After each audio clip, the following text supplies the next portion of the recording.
Kukumustahin lang ho natin mga kapuso ang ginagawa ho ngayon ng PNP NCR para po ligtas po tayong mga maglalakad sa kalsada na hindi mabibiktima ko ng papotok. Si Police Major Hazel Asilo, spokesperson ng PNP National Capital Region Police Office. Major Asilo, magandang umaga po sa inyo ma'am. Si Orly Trinidad po ito sa radyo na TV pa. Major. Yes po, magandang umaga po Sir Orly at sa ating mga taga-subaybay. Good morning po. Meron po bang importanteng anunsyo at bilin ang pamuno ng PNP, National Capital Region Police Office sa mga posibleng mabibiktima po ng paputok na naglalakad lang sa kalsada? Tulad po ng insidenteng naging viral ho nung kahapon po yung nung isang gabi sa Taguig City po? Yes po, sa ating po mga kababayan na lalabas, syempre po maging alerto po tayo lagi sa ating kapaligiran.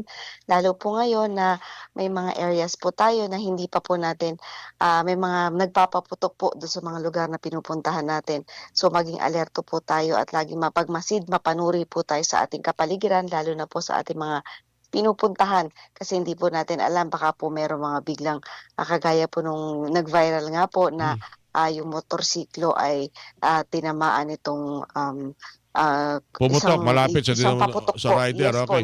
nasa gitna po kasi ng kalsada nila inilagay yung Major, paputok. para na po sa kaalaman po natin mga kababayan, alam po natin na hinihikayat pa rin na magkaroon ng firecracker zone sa bawat barangay, bawat lungsod o bayan.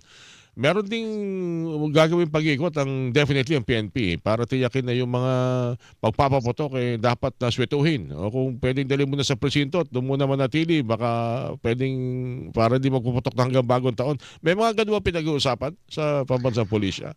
Sa ngayon po, ang ating pong koordinasyon sa ating mga local government units ay patuloy para po dun sa kanilang mga firecracker designated areas. Ganun din po kung saan yung lugar sila pwedeng magbenta lamang. So sa ngayon po yun po yung ginagawa Sa natin at pagbebenta lang yan. Pero pagbebenta po at sa pagpapaputok po. kasama na po doon. Kasi ito, Opo. yung itong iniiwasan natin, yung hindi mo kailangan, hindi mo naman inaasahan, lalabas ka, pero paglabas mo, meron palang tulad nung ginawa doon sa Taguig, sa Barangay Hagonoy. Siya nga ho pala, ano hong update ho doon sa Barangay Hagonoy na yun? Natukoy yung nagpapaputok ito, nakaputing long sleeve pong ito. Natukoy ho ba ito at ano ho ang kanyang pananagutan po sa ginawa niyang pagpapaputok sa gitna ng kalsada?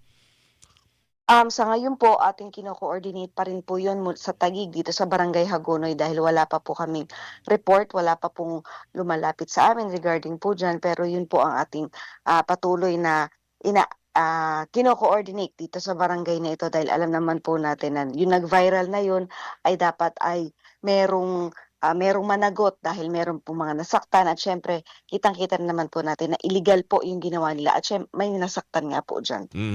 As usual, bawal pa rin gantong kalalakas. Tindi ng usok, tindi ng pagsabog. Parang dumaan siya sa landmine. Yung motorsiklo, medyo rasilo. Ito mga gantong mga paputok, pinagbabawal pa rin po ito at kukumpiskain nyo itong PNP kung ibibenta sa mga kalsada. Ano po? Tama po, kino-confiscate po 'yan at meron pong kaukulang kulong at multa kung sakali pong mahuli po kayo na meron kayong, ginagamit na mga ilegal na paputok. Major Asilo, maraming salamat sa inyong pagbibigay po ng pagkakataon. Patuloy po kayo makikipag-ugnayan. Meron pa po kasi kaming ilang mga concern na nais pong iparating din po sa PNP NCRPO. Major Asilo, maraming salamat po. Maraming salamat po. Okay.